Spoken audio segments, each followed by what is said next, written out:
Bonjour. Bonjour. Pour mon cours de français, il faut que je fasse un oral qui sert à éduquer et à expliquer quelque chose qui a rapport avec ma technique. Moi, j'ai choisi l'adoption des animaux, puis expliquer c'était quoi une technicienne en santé animale. Donc, je vais commencer. J'ai choisi d'expliquer c'était quoi une technicienne en santé animale parce que je me fais souvent poser des questions du genre t'es étudiant en quoi? Puis là, je réponds je suis étudiante en technique de santé animale. Tu veux devenir vétérinaire? Puis la plupart du temps, quand je leur dis non, je vais être l'assistante du vétérinaire, ils comprennent pas beaucoup. Fait que je donne l'exemple du je suis l'infirmière des animaux. Mais une technicienne en santé animale, c'est plus que l'infirmière des animaux parce que je vais être l'hygiéniste dentaire, je vais anesthésier les animaux, je vais être la réceptionniste, je vais faire les inventaires, je vais aussi éduquer les clients par rapport à comment traiter des animaux, comment les adopter. J'ai pas choisi ce métier-là pour l'argent parce que c'est pas vraiment payant. Ça commence à 15$ de l'heure, puis ça peut aller jusqu'à 18$. Mais j'aime mieux avoir un salaire qui est bas, puis d'aimer mon travail que de faire quelque chose que j'aime pas. Pour arriver à devenir technicien en santé animale, il faut faire 3 ans d'études, c'est une technique au cégep. C'est à peu près 35 heures de cours par semaine. Ouais. Puis c'est pas mal ça. En première année, on apprend à faire des examens de santé des chiens et des chats. On apprend les races des chiens, des chats qui sont catégorisés par le gouvernement. Parce qu'on s'entend qu'il y en a plusieurs qui ont été créés par nous-mêmes, qui sont pas réels, genre, on va dire ça de même. On apprend à faire des injections sous-cutanées, on pique sous la peau, des injections intramusculaires qui est dans le muscle. On apprend ça à faire le toilettage. On rase les chiens, on rase les chats, on coupe les griffes, on les lave. On fait aussi l'entretien d'animalerie. Ça, en première année, on fait ça seulement l'après-midi, 3 fois par session. Ça consiste on sort les chiens dehors parce qu'ils sont toujours dans les cages. On lave les cages, on les nourrit, on leur donne de l'attention, puis les chats aussi. Après ça, on voit aussi la génétique. Comment, admettons, je vois un chat qui écaille des tortues, qui est 3 couleurs, noir, blanc et roux. On est capable de voir dans notre tête l'ADN pour savoir les parents étaient de quelle couleur. Aussi les élevages, ça, je vais en parler plus tard, comment savoir si l'élevage est bon ou mauvais. En ce moment, moi, je suis en 2e année. J'ai appris à faire des cathéters, des prélèvements sanguins, des cathéters sous la langue. Je vois aussi les maladies que je peux... j'ai pas le droit de les diagnostiquer, ça c'est le vétérinaire, mais quand l'animal arrive, je sais c'est quoi qu'il y a. J'apprends à faire des anesthésies. La photo, en ce moment, c'est moi qui fais un détartrage. On en fait 2 au cégep. Les autres cégeps en font habituellement seulement 1. Aussi, j'ai fait des nécropsies, des castrations, des ovariectomies sur des rats et des souris et des hamsters. Ça, c'est en animaux de laboratoire qu'on voit ça pour les animaux de recherche. En ce moment, on a un cours qu'il faut faire des aquariums. Parce que dans le domaine de la recherche, on utilise souvent les poissons. Puis de l'eau salée, c'est difficile à entretenir. Et l'eau douce aussi. Il faut savoir faire les tests. Donc en ce moment, on a des poissons, il faut s'en occuper. On apprend ça à faire le soin des plaies, faire des bandages, lire des radiographies. En recherche, en ce moment, dans nos pauses, il faut aller en bas, au cégep, dans le département, s'occuper des rats, leur donner des injections, les nourrir, laver les cages.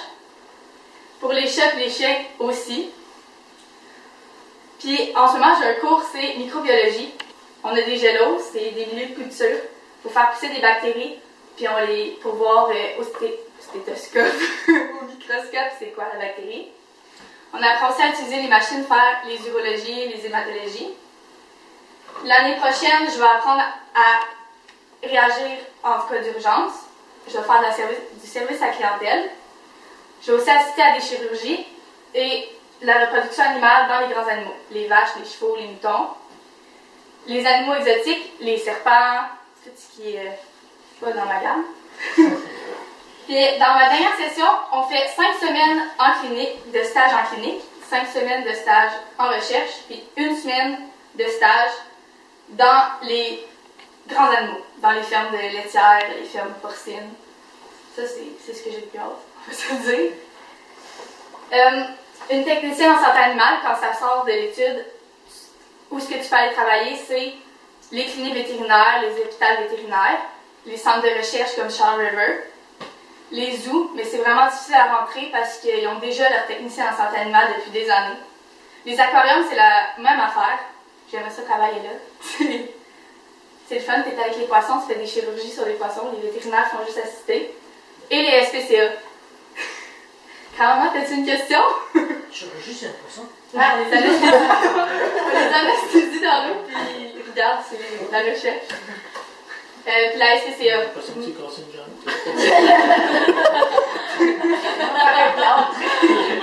Tout le monde sait c'est quoi la SPCA?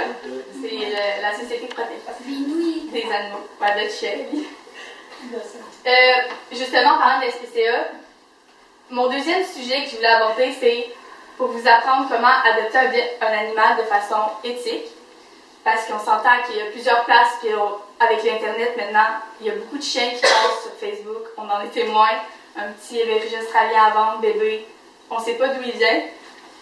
Puis c'est pour ça que j'aimerais vous éduquer sur ça. Ça, c'est mon chien Bernard. Il a été pris à la SPCA. Mon chat, que justement, le roux Mémine, lui, c'est un chat qui est abandonné à l'extérieur, puis on l'a adopté. Ça, ben, c'est mon petit bébé, c'est Juni. Mon petit chat, que lui, c'est un chat de dehors, totalement, que la mère, elle s'est fait monter puis déporter chez ma tante France. Les questions importantes avant d'adopter, c'est pourquoi. Pourquoi est-ce que je veux un animal? Si c'est parce que c'est cute puis ça va faire des belles photos Instagram, c'est pas la bonne raison. Un animal, ça vit, un chat, c'est à peu près entre 15 ans et un chien, c'est de 10 à 12 ans. Si on les garde. L'autre question à se poser, c'est un chien, un chat, un cheval, une vache, peu importe l'espèce, ça vient avec des besoins, ça vient avec une espérance de vie aussi. L'âge qu'on veut l'animal, si c'est un chiot, il faut penser que ça doit être éduqué, ça prend les vaccins, ça prend aussi les castrations parce que sinon la population ne fait qu'augmenter des animaux, puis c'est là que devient le problème. Les coûts qui sont rapportés à un chien ou à un chat, ça je vais en parler aussi plus tard, mais ça coûte cher un chat et un chien. Là. La nourriture, les chats, ça mange beaucoup, ceux qui en mangent le savent, un chien aussi. Les endroits où les prendre, il y a plusieurs endroits où on peut les prendre. Les animaleries avant, il faut poser les questions, parce que les animaleries avant, c'était vraiment pas un bon endroit à les prendre, parce que ça venait la plupart du temps des usines à chiots ou à chats, que s'il vous plaît, prenez-les pas là. C'est du monde qui prennent pas conscience de la santé des parents. Ils font juste faire des mix, puis les chiens finissent avec des problèmes, et les chats aussi. Mais maintenant, les animaleries, il faut poser les questions parce qu'il y en a qui prennent les chiots d'élevage puis les chatons d'élevage, puis ils sont reconnus par le gouvernement. Ou sinon, ils viennent de la SPCA des refuges. Fait que pour vider les refuges, ils les envoient dans les animaleries puis les monde les adopte. Parce que la plupart du monde vont des animaleries, tombent en amour avec un petit chat, un petit chien. Les usines à chiots puis chatons, comme j'ai dit, c'est pas l'endroit où le prendre. Si jamais vous voyez quelqu'un qui fait beaucoup de portées de chiens ou de chats, puis vous voyez que les chiens ne sont pas bien traités ou qui ont plein de problèmes, il ne faut pas les prendre là. Sinon, il y a aussi les cliniques vétérinaires qui sortent des animaux des euthanasies, qui est en bonne santé, mais que malheureusement le monde ne pouvait pas les garder, fait qu'ils préfèrent les euthanasier. Il y a des fois, les personnes décident qu'ils veulent donner une deuxième chance à leur chat, puis ils les laissent à la clinique, fait que des fois, il y en a là-bas. Aussi, il y a les élevages éthiques. Ça, il faut se renseigner parce que, comme je dis, il y a des usines à chiots qui se font passer pour des élevages éthiques. Les éleveurs qui sont éthiques ne font pas ça pour l'argent. Vous pouvez aller voir les chiots habituellement n'importe quand. Si vous refusez, c'est parce que ce n'est pas le bon endroit. Les chiens, vous pouvez voir les parents, choisir les parents, le comportement que vous voulez. Vérifiez aussi les parents des animaux, parce que s'ils ont des problèmes de santé, la plupart du temps, les bébés vont les avoir aussi. Et la SPCA, qui redonner une deuxième vie à un animal qui n'a pas eu de chance pour le début de sa vie ou la fin.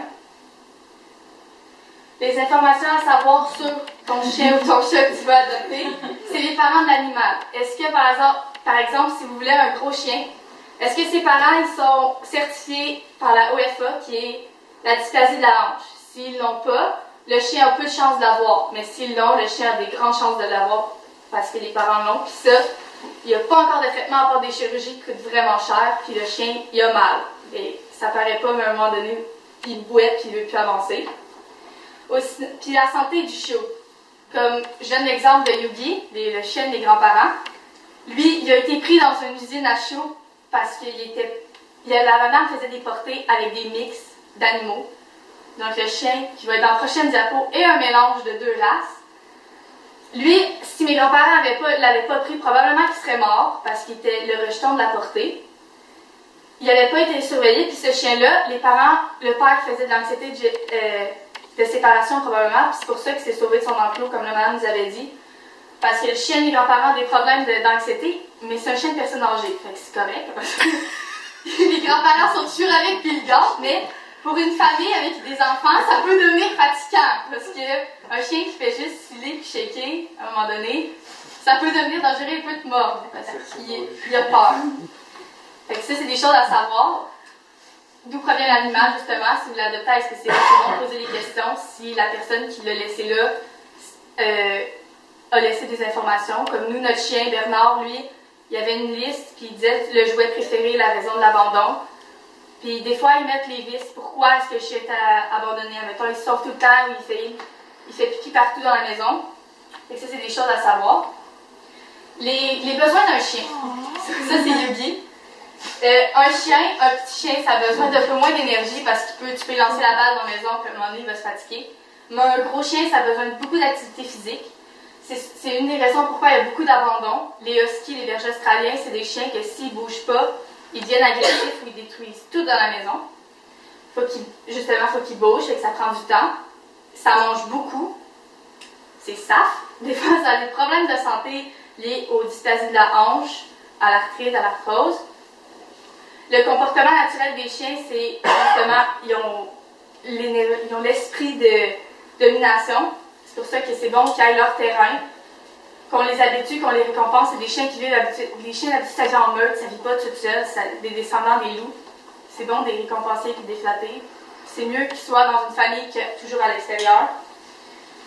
Pour les chats maintenant, les besoins des chats. Les chats, ça aiment beaucoup être en hauteur pour justement avoir l'esprit de domination et pour chasser.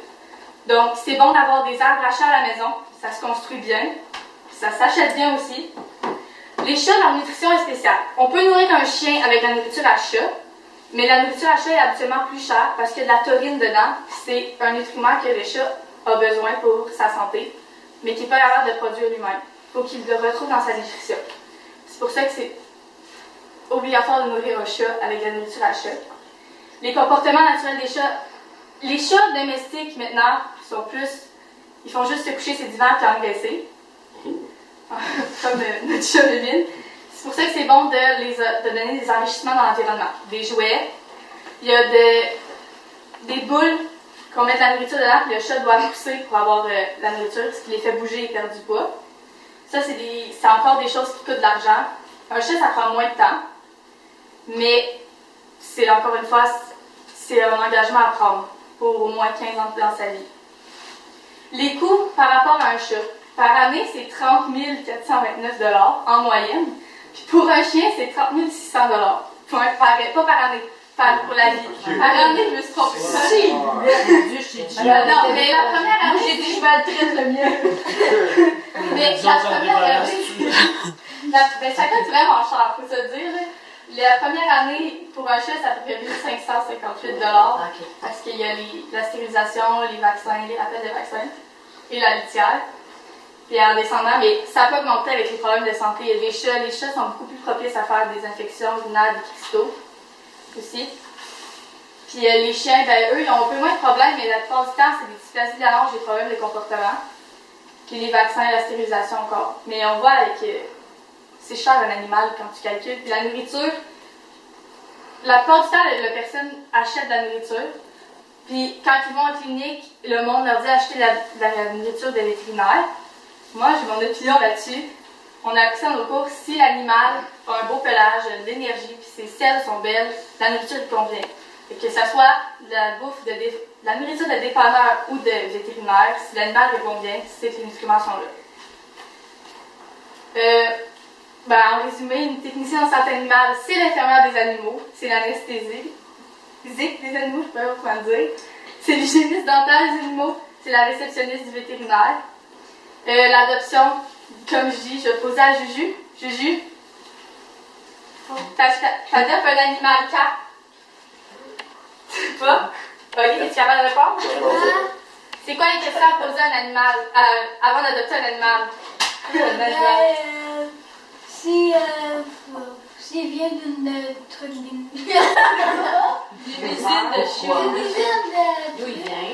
Pourquoi tu Pourquoi tu Ouais, veux Pourquoi tu Ah! veux l'animal? Quand t'as besoin de parce quoi? que Ah, ben, il peut nous traîner. Puis... c'est les questions que tu poses. Pourquoi tu veux l'animal?